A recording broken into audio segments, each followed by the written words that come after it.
बरसात की रात हमेशा रहस्यमय लगती है। उस रात भी आसमान में काले बादल गरज रहे थे, बिजली बार बार चमक रही थी और सड़क पर बस झरनों की तरह पानी बह रहा था।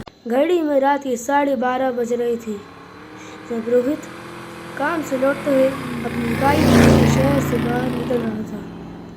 रास्ता पूरी तरह सुनसान, ना कोई गाड़ी ना कोई आदमी।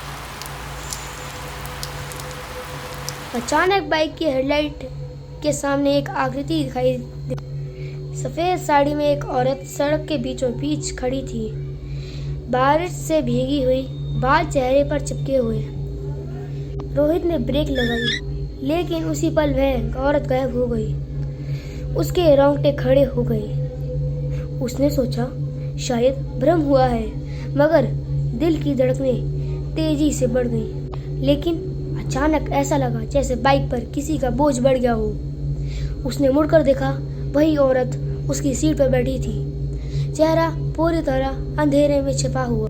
उसने बाइक और तेज चलाई, मगर इंजन अचानक बंद हो गया। चारों ओर सिर्फ बारिश और सन्नाटा। तभी औरत का चेहरा धीरे से ऊपर उठा।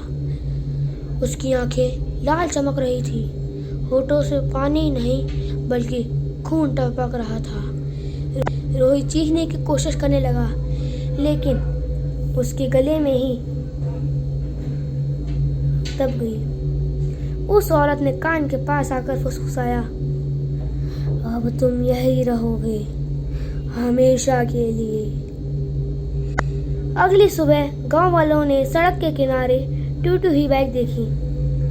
बारिश रुक चुकी थी, मगर गीली सड़क पर खून की धुंधली लकीरें बह रही थी। रोहित का कोई निशान नहीं मिला। कहते हैं बरसात की रात उस रास्ते पर अब भी बाइक की चाबी की खनक और एक अजनबी की चीख सुनाई देती है।